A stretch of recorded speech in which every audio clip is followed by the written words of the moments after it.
कोणाचं काय ऐकत नाही, आई वडिलांच ऐकत नाही, पण तो बायकोच ऐकल्याशिवाय राहत नाही. आमच्या जगद्गुरु तुकोबरायांनी त्यांच्या गाथ्यामध्ये सगळं सांगितले. ते म्हणतात, बायको त्याला सांगते की बाबा अहो काय तुमचे आई वडील काय ती ननंद माझी नुसती टचा टचा टचा बोलत राहते, मला फार दुःख होतो. हा पट्टे आणि हा उपदेश इतका पटकन होतो, सकाळ उठून वेगळा निघेन नाहीतरी वाहतो आण तुझी. ती मजाईशी कष्टी नाही कोणी, माझ्यासारखे कष्टी कोण नाही म्हणतो, हा लगेच ऐकतो. तसं साहित्याचा उपदेश हा कांता संगीत उपदेश. मला तुम्ही सांगा मृत्युंजय माहित नाही असं माणूस नाही महाराष्ट्रात, कोणालाही सांगा. हा कर्णाविषयी सहानुभूती असं करण्याशिवाय भाग वेगळा, पण मृत्युंजय वाचली का कोणताही माणूस असतो त्याच्या डोळ्यात पाणी आल्याशिवाय राहत नाही. याला साहित्याचा उपदेश म्हणतात. साहित्य सगळे वाचतात, सगळ्यांना तो साहित्याचा उपदेश बसतो. हे साहित्य संमेलन आहे, लोकसाहित्य संमेलन. आणि सरांच्यामुळे मी इथपर्यंत आपल्या पुढे आलो. वारकरी संप्रदायाचं प्रतिनिधित्व करायचंय आपल्याला या ठिकाणी. मला सरांना मुद्दाम धन्यवाद द्यायचे की एक मला तुम्ही संधी दिली.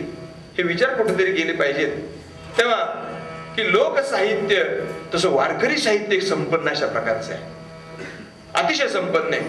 बहिणाबाई म्हणते की संत कृपा झाली इमारत फळा आली.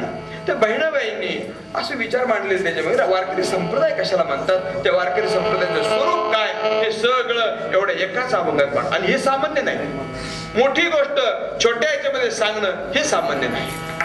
आणि त्यासाठी तसे संपन्न सद्गुरू असावे लागतात. मग प्रातस्मरणीय हरिभक्त परायण धर्माधिकारी महाराजांनी फार चांगलं सांगितलं. सद्गुरूवर उपमन्यूचं उदाहरण इतकं अतिशय मार्मिक आणि इतकं भाविक आहे, हे खरं आहे. अरे गुरुशिवाय या जगात कोणालाच काही प्राप्त होऊ शकत नाही, कोणालाच नाही, कोणालाच प्राप्त होऊ शकत नाही. तेव्हा आपण सर्व या ठिकाणी बसले सगळे माझे गुरु आहात. मला मोठी मी ती यादी वाचली, सगळे डॉक्टरेट होते.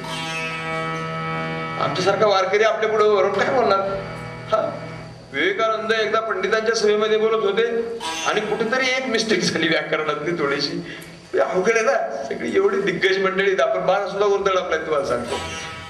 आता बोपोटीकर सरांसारखे आम्ही त्यांना साथीला बसून पाहावं का, मोठे माणसाचं मोठे कुठं असतं ते अगदी अगदी खालपर्यंत येईपर्यंत असतं. अनेक विषयात PhD सरांच्या. याच कॉलेजात माझे प्राचार्य आहेत आणि आजी प्राचार्य, दोन प्राचार्य समोर आहेत. आपल्यासारखे सगळे एवढे डॉक्टरेट मंडळी इथे सगळे.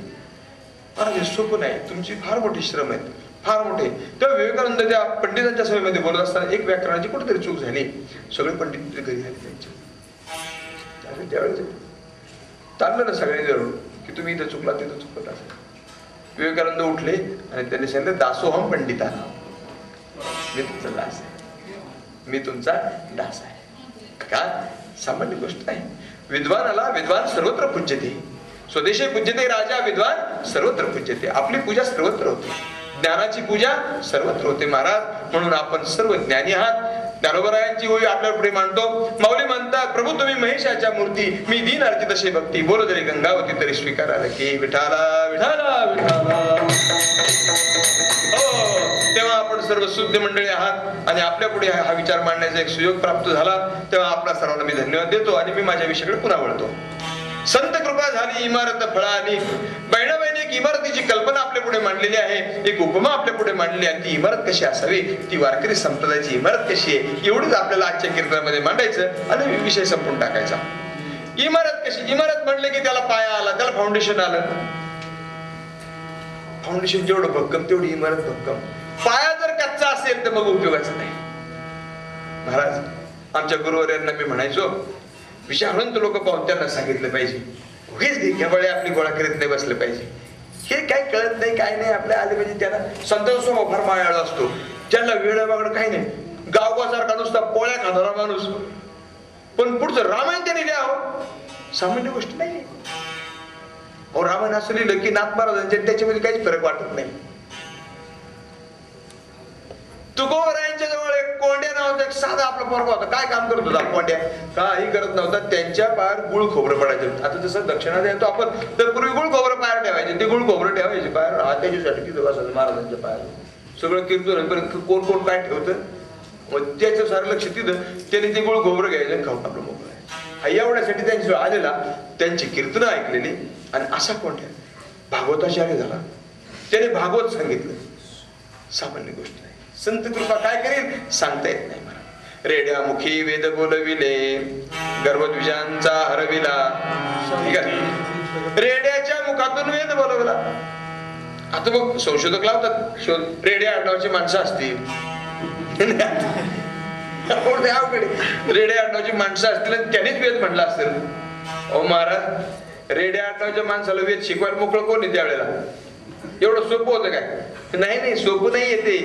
माऊलीने सांगितलं, विदू संपन्न होय ठाई, परी कृपण व्हायचा आन नाही, जे कानी लागला तीही वर्णाच्याची. वेदायचा कृपण आन नाही. वेदावर किती सुंदर टीका केली माऊली. म्हणजे टीका सुद्धा अशी असावी, किती व्यवस्थित असावी. हा, संतांचं बोलणं लवकर कळायचं नाही. आणि तेच माऊली पुढे म्हणले, तस्मात शास्त्र प्रमाण ते कार्याकार व्यवस्थित हो. शास्त्र म्हणेल ते सांडावे, ते राज्य तृण मानावे, घेववी ते विषयी न म्हणावे वेरू. वेद मार्गे मुनी गेले, त्याची मार्गे चालिलो. हे तुकोपर आहे. वेद मार्गाने मुनी गेले, त्या मार्गाने मी चाललो. पण महाराज, वेद रेड्याच्या मुखाने बोलवले. कर्तुम, अकर्तुम आणि अन्यथा कर्तुम अशा 3 प्रकारच्या शक्ती असतात. सहज घडणार, जगात घडणार ते कोणी घडू शकतं. कर्तुम, अकर्तुम ते कोणाला करता येत नाही तेही करता येतं. आणि अन्यथा कर्तुम जे कोणी या सृष्टीतही घडत नाही तेही घडू शकतं. अशा 3ही शक्ती माऊलींच्या ठिकाणी होते. का तर माऊली महाविष्णूचा अवतार होते.